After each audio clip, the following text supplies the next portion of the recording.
안녕하세요. 심리상담가 이지영입니다. 벌써 한 주가 지나서 4월의 마지막 주가 되었는데요. 오늘 여러분들과 나눌 이지영의 나를 들여다보는 심리학 이야기는 벌써 11번째 이야기가 되었습니다.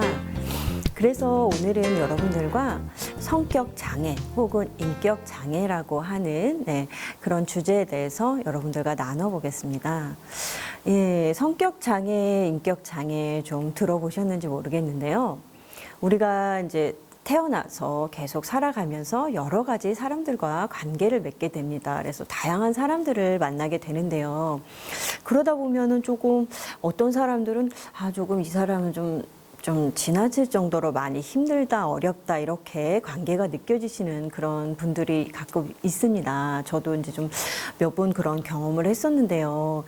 좀 그냥 한 명의 인간으로 보기에는 좀 굉장히 또 안타깝기도 하지만 그렇게 조금 특별한 일반적이지 않은 성격을 가지고 있는 분들을 우리가 이제 성격 장애 혹은 인격 장애로 이렇게 진단을 해서 좀 치료 상담이 필요하신 분들이 있습니다. 그래서 예를 들어서 이제 가끔 뭐 뉴스나 이런 데도 나오는데 이제 뭐 이렇게 연인하고 사귀다가 뭐 이별을 하게 되거나 이러면 연인한테 찾아가서 뭐 자해 위협을 한다든가 아니면 실제로 자살 시도를 하거나 뭐 이런 분들도 계시고요. 그리고 간혹은 뭐 굉장히 좀 너무 자기중심이 지나치고 남한테 비난이나 독설도 심하고 이런 분들이 있습니다. 그래서 같이 상사로 이렇게 모시거나 이랬을 경우는 특히 더 힘든 경우도 있는데요. 이제 이런 분들이 다 이렇게 성격 장애에 해당이 됩니다. 그래서 오늘은 이제 우리가 한 성격 장애를 10가지 이상으로 진단을 하는데요. 그 중에서 이제 제일 좀 많이 좀 보이는 성격 장애에 한 3가지 정도 좀 크게 다뤄드리고요.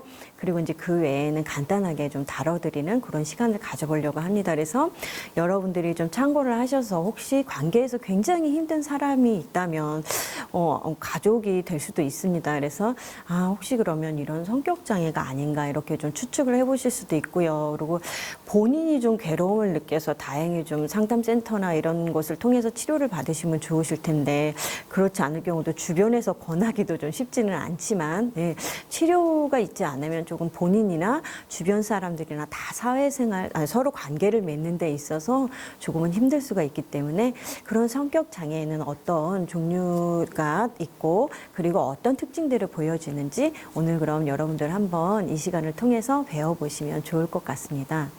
네, 그래서 제일 첫 번째로 아까 말씀드렸던 그 이제 성격 장애를 먼저 다뤄드리려고 하는데요. 첫 번째 이제 성격 장애는 우리가 경계선 혹은 경계성 성격 장애라고 하는 그런 성격 장애가 있습니다. 그래서 경계선이라는 단어가 아직은 조금 좀 낯설으실 것 같은데요. 이제 경계선이 굉장히 사람의 건강한 관계에 있어서 중요한 그런 개념입니다. 그래서 경계선이라는 것은 뭐 정신적, 육체적 경계선을 다 의미하는 것이죠. 그래서 타인과 내가 오히려 막 한 몸이 되고 밀착이 되고 서로 의존하고 집착하는 이런 관계가 아니라 적당한 건강한 경계선을 가지고 살아가는 것이 서로의 건강에 굉장히 좋습니다. 근데 이 경계선이 잘 발달이 되지 않으면 이제 타인에 대한 의존도가 굉장히 심해지는 것이죠. 그래서 특히 이제 어린 시절에 이것도 다 모든 것들이 대부분 어린 시절 부모님의 양육 환경에 의해서 영향을 받는데요. 경계선 성격 장애의 경우도 어린 시절에 부모님이 자식에 대한 그 과잉 보호, 간섭 이런 것이 너무 심해서 아이의 모든 하나 일거수일투족을 다 이제 간섭을 하시고 결정을 하시고 이러시다 보면은 아이들이 이제 아이와 부모의 적정한 경계선, 존중 이런 게 없이 그냥 부모와 아이가 거의 한 몸이 돼버리는 이런 상태가 됩니다. 이렇게 부모가 다 자기의 삶을 간섭하고 다 모든 것을 결정하다 보면 아이한테는 자기라는 것이 생길 틈이 없습니다. 그래서 이런 사람들이 자라면 자기가 없는 그런 성인, 그래서 경계선 성격장애의 모습을 보이게 되는 것이죠. 그래서 경계선 성격장애의 경우 좀 특징을 조금 더 자세히 살펴보면요. 이 사람들은 자기가 없기 때문에 거의 이제 없다고 보시는 게 맞을 것 같아요. 그래서 자기가 없기 때문에 본인이 타인에 대한 그런 의존이 굉장히 심해지겠죠. 내가 튼튼하게 서 있으면 타인에 대한 의존이 별로 필요가 없고 건강하게 서로 관계를 맺을 수 있지만 내가 없다 보니까 타인이 절대적으로 있어야 됩니다. 그래서 자기가 관계 맺는 이 관계 속에서 본인이 버림받음에 대한 불안이 굉장히 심합니다. 그래서 잠깐 뭐 이별을, 그러니까 긴 이별 완전히 끝이 나는 게 아니라 잠깐 이별을 한다거나 아니면은 뭐 이제 어쩔 수 없이 계획에 변경이 생겨서 뭐 이렇게 늦거나 막 이럴 경우에도 매우 그 버림받음에 대한 불안이 엄청나게 크게 올라오는 것이죠. 그래서 뭐 예를 들어서 자신에게 중요한 사람이고 약속 시간에 뭐 몇 분 늦을 수도 있을 텐데 혹은 또 약속을 연기 좀 하자, 이번에는 안 되겠다, 이렇게 되면은 굉장히 막 심하게 발작을 하거나 화를 내는 그런 모습을 보여주기도 합니다. 네, 그리고 아까도 말씀드렸듯이 자기가 거의 없는 사람들이기 때문에 항상 본인이 의존해야 할 대상을 광적으로 찾기도 하고요. 네, 그리고 타인과 자신을 일심동체로 생각을 하는 것이죠. 그래서 우리가 이제 이 개념이 없었을 때는 아마 특히 연인들의 사랑을 이제 노래하는 그런 가사들 보면 이런 표현들도 좀 있죠. 뭐 너와 나는 한 몸이고 우리는 모든 것이 같아야 되고 이런 표현들이 있는데요. 그것이 사실상은 굉장히 건강치 않은 표현입니다. 인간이 어떻게 같을 수가 있겠습니까? 서로 다른 사람들이 만나서 하나의 커플로서 관계를 맺어가는 것이 건강한데 자기가 없기 때문에 상대방과 내가 똑같고 일심동체가 돼서 마치 한 몸이 되어야 된다, 이렇게 생각을 하는 사람들이죠. 그리고 혼자 있는 것을 참지를 못합니다. 그래서 다른 사람들이 항상 자신과 같이 있어주기를 원하고요. 그리고 아까도 말씀드렸듯이 버림받음에 대한 두려움이 굉장히 크기 때문에 그래서 이제 막 그 혹시나 그런 일이 생길 것 같거나 아니면 실제적으로 연인이 이별을 고했거나 할 때는 이제 자해 혹은 자살 행동 같은 그런 행동으로 연결이 되는 것이죠. 그래서 이 사람들은 굉장히 좀 불안정하면서도 강렬한 관계를 형성을 합니다. 그래서 상대방을 처음엔 쉽게 굉장히 이상화를 시킵니다. 초기에 잘 모르는 상태에서도 일단 막 이상화를 시켜서 굉장히 가깝게 관계를 맺죠. 근데 이제 상대방이 본인이 원하는 만큼 보통의 일반적인 사람들은 한 몸이 되고 막 계속 같이 있어야 되고 이런 게 정신적으로 지치고 힘들죠. 그래서 이제 그렇게 원하는 만큼 해주지 않으면 이제 쉽게 막 저 사람 별로야 이런 식으로 이제 평가절하하는 그런 식으로 태도가 이제 갑자기 급하게 바뀌기도 하죠. 그래서 경계선 성격 장애 혹은 경계성 성격 장애인 분들은 본인도 굉장히 힘들고 그리고 또 특히 이제 커플 관계를 맺는 사람이 될 경우 이제 굉장히 힘듭니다. 그래서 아니면은 뭐 이제 학교에서 뭐 선생님이라든가 교수님 이런 분들께도 굉장히 막 친절하게 급하게 친밀하게 다가가서 이제 좋은 관계를 유지하다가 조금이라도 자기의 관심이 안 보인다 싶으면 완전히 적대적인 태도로 변하는 이런 모습을 보여주기 때문에 정말로 서로 관계에서 좀 많이 힘듭니다. 그래서 이런 분들이 이제 경계성 성격 장애인데요. 이분들은 이제 보통 그 여자와 남자의 성차에서 이제 유병률이 어떻게 될까 좀 궁금하실 수도 있을 것 같은데요. 여자한테서 훨씬 좀 많이 나타납니다. 그래서 75%가 여성 또는 여자한테서 나타나고요.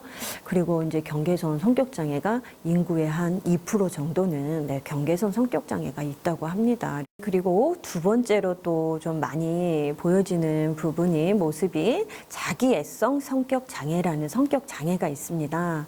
그래서 저도 좀 살면서 몇 분 이런 분들을 겪었었는데요. 이분들은 이제 자기애라고 표현을 했기 때문에 본인이 굉장히 자존감이 높고 자기가 이제 충만해서 이런 거로 좀 생각을 하실 수도 있겠는데 실제로는 그 원인은 굉장히 낮은 자존감에서 비롯이 됩니다. 그래서 이런 분들의 이제 과거를 이렇게 들여다보면 부모님이 너무 이제 막 비난, 독설, 학대 이런 게 이제 너무 정서적으로 컸을 경우 자존감이 이제 거의 없는 것이죠. 그래서 그게 오히려 반대되는 현상으로 이제 과장된 자기감을 갖는 사람들입니다. 그래서 굉장히 자기중심적이죠. 그래서 사람들 앞에서 항상 자신의 성취나 재능을 굉장히 과장을 하고요. 그러니까 실제로 보면은 뒷받침할 만한 그런 성취가 없는데 본인이 굉장히 최고로 인정받기를 기대를 합니다. 그리고 굉장히 본인이 특권의식이 있어서 사람들이 사람들이 이제 자기 일을 특별 대우해 주기를 바라죠. 그리고 이제 자기만의 방식을 항상 고집을 하고요. 명성하고 부를 얻는 것에 대한 야망이 굉장히 강합니다. 그래서 실제로 자기애성 성격 장애 중에는 장애인 분들 중에는 CEO나 아니면은 교수라든가 이런 분들도 꽤 많습니다. 그래서 어떤 데서 제가 들은 얘기로는 미국 CEO의 70%가 자기애성 성격 장애다 이런 얘기도 들은 적이 있는데요. 확실한 이제 그런 조사인지는 제가 모르겠지만, 근데 이제 그게 충분히 가능한 것이 굉장히 이제 돌파력 있게 자기의 야망을 위해서 막 추진을 해나갑니다. 그러니까 주변 사람들을 돌보고 이러질 않고요. 그냥 막 일에만 몰두를 하는 것이죠. 매진하고 그러다 보니까 좀 일의 성취는 좀 잘 나오기도 합니다. 그래서 이제 이런 사람들은 굉장히 이제 자신이 특별하고 독특하다고 믿습니다. 그리고 특별한 사람이나 상류층의 사람들만이 자신을 이해할 수 있고, 그리고 자기는 그런 사람들하고만 어울려야 한다고 믿는 그런 모습을 보입니다. 그리고 또 대인 관계가 좀 안타까운 모습인데 굉장히 좀 착취적인 모습이 보여집니다. 그래서 이런 분들이 이제 CEO나 학교의 교수라든가 이런 이제 직책에 있을 경우는 그 아랫 사람들의 그런 노동을 굉장히 착취가 심합니다. 그래서 이제 제가 이렇게 좀 봤던 분들도 그 아랫 사람들의 일을 굉장히 많이 시키고요. 예. 그리고 이제 좀 아랫 사람들한테 굉장히 비난도 많이 하고 독설도 많이 퍼붓고, 예. 그렇게 좀 아랫 사람들을 많이 힘들게 해서 좀 사람들이 금방금방 이직을 하고, 예. 그런 모습들이 많이 보여지더라고요. 예. 그리고 이제 감정이입 능력이 결여되어 있어서 타인하고 공감하는 것도 굉장히 힘들고요. 예. 그리고 타인에 대한 질투도 심하고, 또 이제 타인들이 본인을 되게 질투하고 있을 거라고 믿기도 하고요. 그래서 또 이제 많이 보여지는 모습이 굉장히 좀 거만하고 방자한 모습이 많이 보여져서 좀 같이 있으면 불편할 경우가 많습니다. 그리고 항상 자기가 있는 자리에서는 본인만 집중이 되어야지 다른 사람에게 집중의 시선이 가는 것도 굉장히 불편해 하더라고요. 그래서 좀 자기애성 성격 장애인 분들하고 좀 같이 있으면은 좀 힘들고, 특히 이제 그분의 아랫사람으로 들어가서 일하게 될 경우는 또 이제 좀 굉장히 많이 좀 착취당한다는 느낌이 실제로도 들기도 하고 그럽니다. 근데 이제 아까도 말씀드렸듯이 본인이 워낙 자존감이 낮기 때문에 우울증에 좀 걸리기도 쉽고요. 그래서 굉장히 좀 어떻게 보면 이율배반적인 성격의 모습들이 보여지는데, 이런 모습을 보여주는 사람들이 이제 자기애성 성격 장애인 사람들입니다. 그래서 이분들 같은 경우는 이제 일반 인구 중에서 한 1% 미만으로 집계가 되는데요. 예, 이 성격 장애인 분들은 좀 만성적이고 또 치료하기도 좀 어렵다고 합니다. 그래서 나이가 들어서도 본인이 여전히 막 강하고 아름답고 이래야 된다라는 그런 생각을 갖고 있기 때문에, 그래서 이제 중년기의 위기에 더 취약한 모습을 보이기도 하죠. 그래서 저도 이제 경계성 성격 장애라든가 자기애성 성격 장애가 상담 치료에서도 많이 다루어지는 부분이고요. 저도 이제 살면서 좀 이런 분들은 좀 만난 적이 있습니다. 그래서 여러분들 자기애성 성격 장애인 경우도 조금 염두를 해두시면은, 좀 관계를 맺는 데 있어서 그 사람을 이제 이해하고, 저것이 저 사람의 좀 질병적인 특징이구나, 좀 치료가 필요한 부분이구나, 이렇게 생각을 하시면 좋을 것 같습니다. 네, 그리고 이제 세 번째로 또 연극성 혹은 히스테리성 성격 장애라는 성격 장애가 있는데요. 네, 연극성이라는 말에서 좀 느껴지듯이 이제 이 성격 장애가 있는 분들은 이제 굉장히 쉽게 흥분을 하고 감정이 좀 감정 표현이 너무 좀 극하고 좀 지나치다 싶고 과하다, 이런 느낌이 드는 그런 모습을 보여줍니다. 그리고 이제 극적으로 항상 행동을 하면서 패션 같은 외모에도 굉장히 높은 관심을 가지고요. 그리고 이제 과시적 성향이 큽니다. 그래서 이제 연극성 성격장애는 이름도 이렇게 붙여진 것 같은데요. 그래서 사람들하고 깊은 애착 관계를 이제 오래 유지하기는 좀 힘들죠. 그래서 이분들 마찬가지로 자신이 관심에 초점이 되지 못하면 좀 불편해합니다. 그래서 또한 보여지는 모습이 이제 관계에서 좀 상황에 어울리지 않게 굉장히 좀 성적으로 유혹적이거나 도발적인 행동을 하기도 하고요. 그리고 이제 자신에게 사람들이 관심을 갖도록 하기 위해서 항상 육체적인 외모를 사용하는 그런 모습을 보입니다. 그래서 이 연극성 성격 장애인 분들은 전체 인구의 한 2에서 3% 정도 있는데요. 이제 이 성격 장애도 남성보다는 여성에게서 좀 더 흔하게 발생을 합니다. 그래서 나이가 들면서 좀 줄어들기는 하는데 이제 젊었을 때만큼 에너지는 갖고 있지 않기 때문에 빈도는 좀 줄기는 합니다. 근데 이제 증상은 오히려 또 현저하게 나타날 수가 있습니다. 이제 네 번째로 여러분들께 말씀드리려고 하는 성격 장애는 편집성 성격 장애입니다. 네. 이 경우도 제가 좀 직접 경험을 했었거든요. 근데 좀 장시간 경험을 했었는데, 이분들의 특징은 편집이라는 게 이제 좀 심한 의심, 망상 이런 것들이 있습니다. 그래서 상대방의 그런 행동이나 의도에 대해서 굉장히 안 좋은 쪽으로 다 해석을 합니다. 그래서 근거도 없이 항상 의심을 하고 불신을 하죠. 그래서 타인에 대해 굉장히 적대적이고요. 화도 많이 내고, 그리고 좀 굉장히 고집불통이고, 막 장시간 이렇게 막 논쟁하는 걸 또 즐깁니다. 그래서 굉장히 좀 지치기도 하고요. 대화를 하다 보면. 네, 그리고 배우자에 대해서도 좀 의심이 많고, 병적으로 또 질시를 하고요. 네, 그리고 좀 굉장히 까다롭습니다. 그래서 장시간 같이 생활하다 보면 굉장히 좀 지치고 힘들고 좀 그렇더라고요. 편집성 성격 장애인 분들이요. 네. 그리고 또 이제 반사회성 성격 장애라는 성격 장애가 있는데요. 반사회성이라는 이름에서 이제 보여지듯이 사회의 규범에 잘 따르지 않는 그런 모습을 보여주는 사람들인데요. 이제 이분들은 교도소 수감자 중에 75% 정도가 반사회성 성격 장애에 해당이 된다고 합니다. 네, 그래서 남성이 한 3%, 여성이 한 1% 정도가 반사회성 성격 장애인데요. 그래서 법에서 정한 사회적 규범을 지키지 못하고 그리고 이제 구속당할 행동을 자꾸 반복하는 그런 모습을 보여주죠. 그래서 반사회적이고 범죄적인 그런 행동이 좀 많이 보여집니다. 이런 분들을 반사회성 성격 장애라고 이렇게 얘기를 하고요. 네, 그리고 의존성 성격 장애가 또 있는데요. 이분들은 이제 말 그대로 의존, 타인에 대한 의존이 굉장히 심합니다. 그래서 자신의 욕구보다는 다른 사람의 욕구를 우선시하고요. 그리고 이제 자신의 삶의 주요한 영역에서 결정, 책임 같은 것을 다 타인에게 떠넘기는 그런 의존적인 성향의 모습을 보여주죠. 그래서 자신감도 굉장히 결여되어 있고, 그리고 이제 혼자 있는 것도 굉장히 불편감을 느끼는 이런 모습들을 보여줍니다. 그래서 의존성 성격 장애의 경우도 남성보다는 여성에게 좀 더 흔하고요. 유병률이 한 2.5% 정도로 꽤 됩니다. 그리고 또 이제 여러분들이 이렇게 딱 이름만 들어도 좀 느낌이 올 만한 성격 장애가 되겠는데요. 강박성 성격 장애가 있는데요. 이름에서도 여러분들 느끼시겠지만 이제 강박적인 행동을 많이 보이는 그런 분들이죠. 그래서 이제 남성에게서 강박성 성격 장애는 남성에게서 더 많이 보여지고요. 형제 중에서 특히 이제 장남에게 많이 보여집니다. 그래서 좀 가정에서 제가 이제 우울증 얘기 드릴 때 그 증상의 원인에 대해서 말씀을 드리면서 조금은 다뤄졌었는데요.